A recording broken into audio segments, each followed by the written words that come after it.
السلام عليكم ورحمة الله وبركاته، محبين ومتابعين. اليوم مع شروق ام طلا جايبه لنا ايه النهارده يا ام طلا؟ هقول لكم جايبه لكم ملوخيه ناشفه يا جماعه، بتكات المحترفين وايدين المبتدئين بالريش الضاني، ريش ضاني. بس بصوا الريش بتاعتنا احنا مدلعينها ازاي. يلا بينا نخش الفيديو ونشوف النهارده ازاي هنحبب كل حبايبنا في الملوخيه الناشفه، وهنعملها بطريقه جديده يا جماعه. طريقه مش عارفه ان كان ده تعجبكم ولا لا، بس هقول لكم فضلا وليس امرا لو طريقه النهارده عجبتكم اللايك يا جماعه والشير، واهم من اللايك والشير ارائكم، ده عندي بالدنيا وما فيها. الملوخيه الشقيه دي يا جماعه عملناها ازاي، وصلنا لها ازاي بالطريقه دي زي ما احنا شايفين كده. التقليه متدلعه يا جماعه في الملوخيه الناشفه بتاعت النهارده بالريش الضاني مع الرز بشعريه. ويلا بينا نخش الفيديو، يا رب يكون الفيديو خفيف عليكم. قلنا بقى اليوم ايه النهارده مع الشروق ام طارق؟ قلنا النهارده ملوخيه ناشفه بالريش الضاني. ملوخيه ناشفه بالريش الضاني، هقول لك ايوه ملوخيه ناشفه بالريش الضاني. تعالى نشوف هنعملها ازاي دي. انا يا جماعه عندي ريشتين كده صغيرين جايباهم ومقطعاهم، بصوا بعضمهم القراقيش اهي بتاعت الريش، ده حرف الريشه من فوق. السره لو ما عندك انت فاهمه ازاي، هي حته من حته اللحوم الناعمه كده، ومقطعه معاها حتتين من الدوش كده صغيرين. طب ايه ده؟ طب هتعملي بيهم ايه؟ هقولك بقى. هعمل بطلة حلقتنا النهارده الملوخيه الناشفه زي ما احنا شايفين. لسه طبعا هنكرمها مع بعض هنظبطها مع بعض. دي كده زي ما هي لسه ما عملتش فيها اي حاجه، اعملها لكم. وهنحتاج طماطمايه مبشوره، والفلفل الحامي ده حسب الرغبه. انا حاطه بصي حاطه ربع قرن فلفل حسب الرغبه، يعني الفلفل الحامي ده مش اساسي، ممكن تستبدليه الفلفل البارد عادي. ماشي. ومحتاجين معلقتين سمنه من السمنه اللي احنا عاملينها مع بعض اللي فيها الليه والحاجات دي. ومحتاجين معلقه كزبره كبيره ناشفه. ومحتاجين راس توم مفرومه. ومحتاجين شوربه لحمه. دي شوربة لحمة أو مية سخنة اللي عندك. يلا بينا نروح ونشوف النهاردة هنكرم الملوخية دي ازاي، وهنعمل الملوخية بالريش ازاي. يا رب يكون الفيديو خفيف عليكم، فضلا وليس أمرا اللايك والشير. ويلا نشوف تكات المحترفين بإيدين المبتدئين. أول حاجة هنزل بيها السمنة بتاعتي كده، حلة سخنة طبعا. نزلي كمية السمنة اللي معاكي كده. انت بقى النهاردة هتدلعي الملوخية، عارفة اللي هو هتهندمي طبق ملوخية بقى. هي الناشفة دي هتبقى مشهورة بيها النهاردة. دي مستنة طبعا كلنا عارفين، دي بتاعت ورقة اللورة، فرع ورق لورا. نشيله كده عشان احنا هناكل الملوخية لغاية يعني آخر الحلة. هروح نازلة بقى بالدوش بتاعي والريش بتاعتي.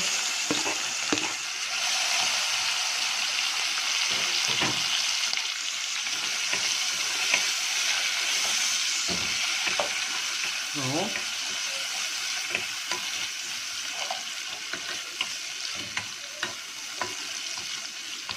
طبعا احنا متعودين ان احنا بنعمل هنا ايه، بنحط التوابل عشان نطعم اللحمة صح كده. النهارده بقى انا هعمل العدس.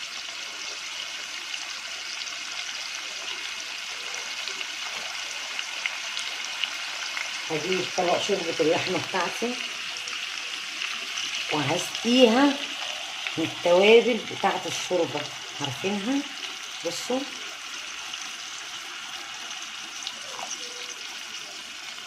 انا هعمل شوربة، انا مش عايزة اشوح اللحمة، انا عايزة اللحمة تبقى جميلة معايا كده زي ما احنا شايفين، تبان ان هي ريش. ماشي. سليمة او متقطعة بس انت عايزاها فاتحة. دي ملوخية ما تغمقيش، فتحي. وملوخية ناشفة حلو كده. هنزل بقى بعد كده. جه دلوقتي بقى معاد يا جماعه ان احنا نشوف ازاي هنكرم الملوخيه بتاعتنا، او هننخلها او هنجهزها ازاي. احنا بنجيبها كده، او هي بتجيلنا كده من الصعيد او اي حاجه، وبنجيب مصفى السلك العاديه دي، ورقه جورنان، ورقتين كراسه عندك اهو كده كده. كميه قليله كميه كبيره اللي موجود عندك، اللي متاح عندك. عندك منخل لو عندك كميه كبيره، معلش يا جماعه انا بتهزر زي ما احنا سامعين كده ضحكاها. تقريبا عامله فرح للملوخيه، بتحبها جدا على فكره بس مش الناشفه. بس النهارده هضحك عليها واكلها لها.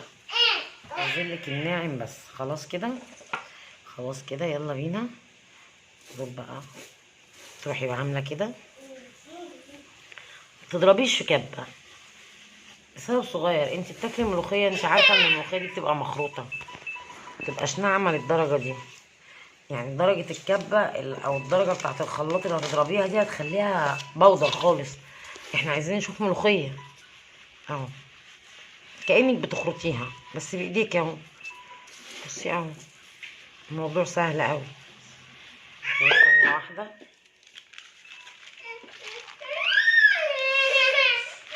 تلات بنكش معقيات يا جماعة، معلش. هتجيبي صينية كده زي ما احنا شايفين، وبرضو هتعملي كده اهو. بصوا كده هتعملي كده بس داخل طبعا انا مش عارفة عشان التليفون فمش واخدة راحتي. زي ما انتوا شايفين كده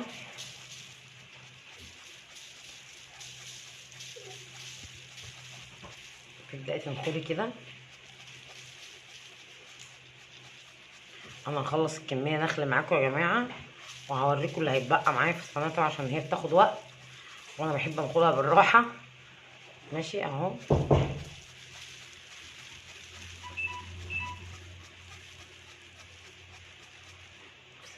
البولة بقى طبعا كده يا جماعة بعد ما هحط الملوخية بتاعتي، وهجيب معلقة شوربة كده من شوربة اللحمة اللي معايا ساقعة، وهنزل بيها كده على الملوخية بتاعتي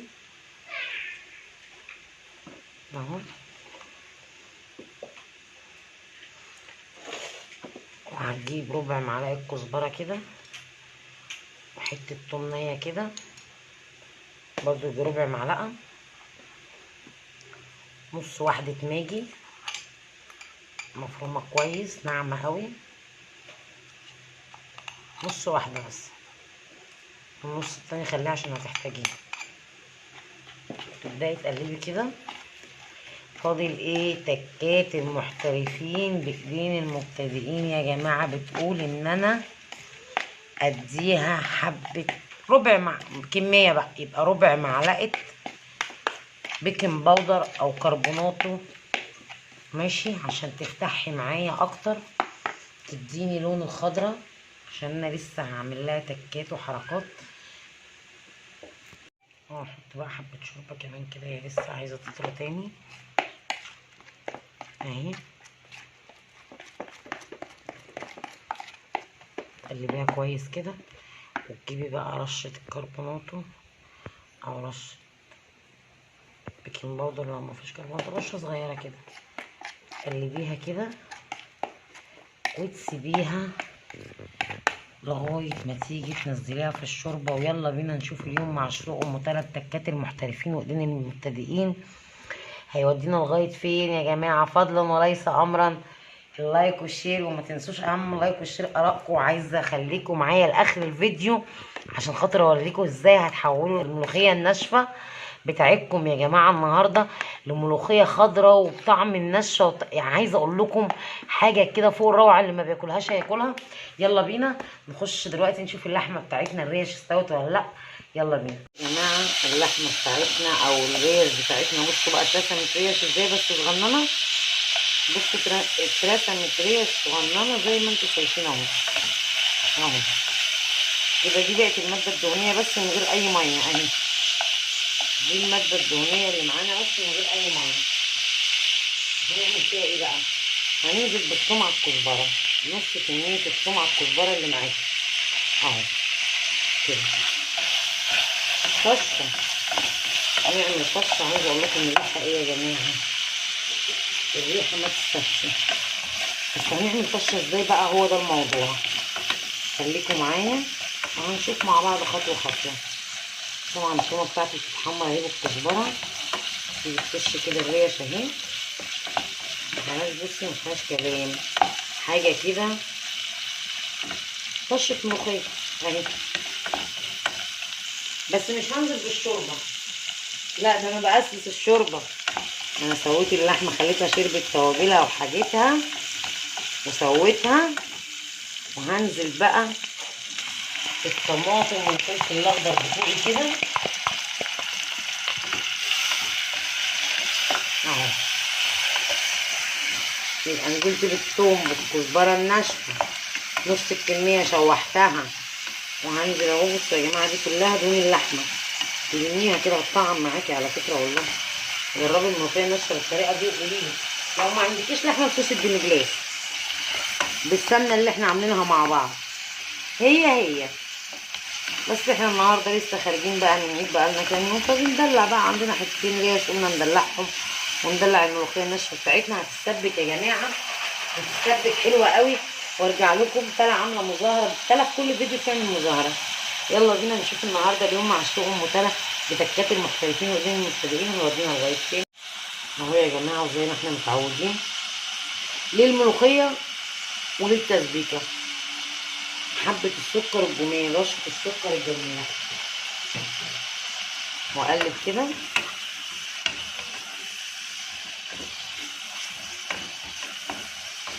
النهارده الملوخيه معانا متدلعه قوي يا جماعه. هننزل بشوربه اللحمه اللي معايا كده، او الميه زي ما انت عندك. انا هزود بميه، الشوربه عندي مش كفايه، هزود بميه كده الكميه اللي انا عايزاها. انا هعمل 3 اطباق، انا شايفه انه حلو قوي كده، وممكن كمان ندي 4 اطباق اهو. وهنسيبها تغلي ونشوف اليوم مع شروق متلا بتكات المحترفين وايدين المبتدئين هيودينا لغايه فين. فضلا وليس امرا اللايك والشير، واهم من اللايك والشير ارائكم يا جماعه. ويلا بينا نشوف اليوم مع شروق متلا مودينا لغايه فين. بقى كده يا جماعه، انا خدت الثوم على الكزبره على نص واحده الماجي. طبعا المعلقه دي لمكان ايه؟ لمكان الملوخيه. بصوا الملوخيه بتاعتي يا جماعه، بصوا من تحت فاتحه ازاي اهي. سيبوها كده زي ما هي ماشي. وناخد دي بقى كده الخلطه بتاعتنا، ونجيب الطاسه الصغيره نحطها على النار. ويلا بينا نشوف اليوم مع ام سلا ودلعنا الملوخيه الناشفه ازاي. يا رب يكون الفيديو خفيف عليكم يا جماعه. وهننزل بخلطه الثوم ونص واحده الماجي والكزبره الناشفه كده، عشان نبدا نعمل الطشه بتاعتنا. دي حته ملوخيه صغننه دي اهو، زي ما احنا شايفين. في الوقت ده هنبص على الشوربه بتاعتنا هنا. الشوربه بتغلي اهي خلاص كده. هتعملي ايه بقى؟ ركزي شويه بس معايا في الحته دي، دي اهم حته.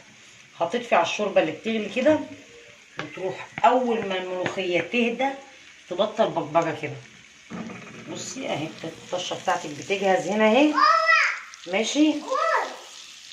الطشه بتجهز كده.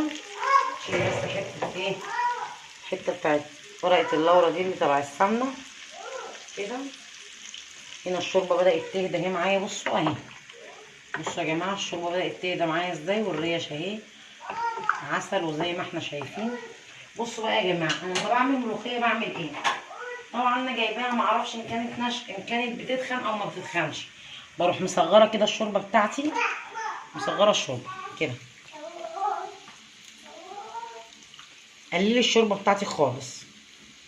الطشه بتاعتنا اهي شغاله. عايزه اقول لكم كده حاجه روعه. هتاخدي طبق الشوربه ده كده تركنيه على جنب. بصي الطشه اهي بتستوي معايا.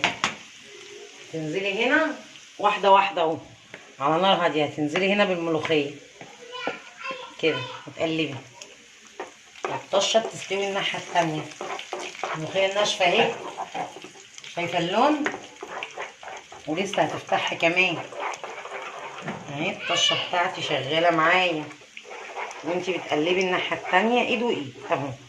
بصوا يا جماعه اهو، الموضوع سهل اهو اهو زي ما احنا شايفين كده. هنفك الملوخيه بتاعتنا في قلب الشوربه وارجع لكم تاني. خليكم معايا. والتقليه بتاعتي اهي بتتشوح اهو. الملوخيه بتاعتي زي ما احنا شايفين اهي، فكيتها خالص اهو كده. شفتوا بقى انا نقصت من الشوربه نفعتنا اهي. ممكن كانت الشوربه تبقى كتير. انا نقصت من الشوربه. الطشه بتاعتي اهي شغاله على النار. وهبدا بقى انزل هنا كده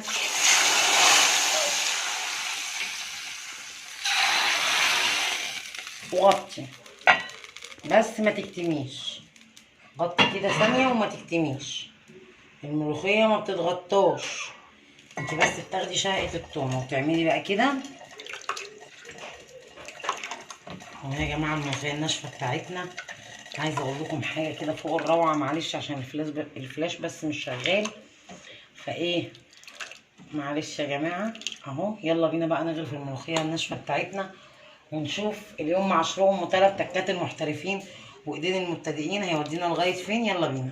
ايه يا جماعه الملوخيه الناشفه بتاعتنا بتكات المحترفين وايدين المبتدئين زي ما احنا شايفين كده. بصوا الريش عامله ازاي، الريش مرسومه فيها يا جماعه والله.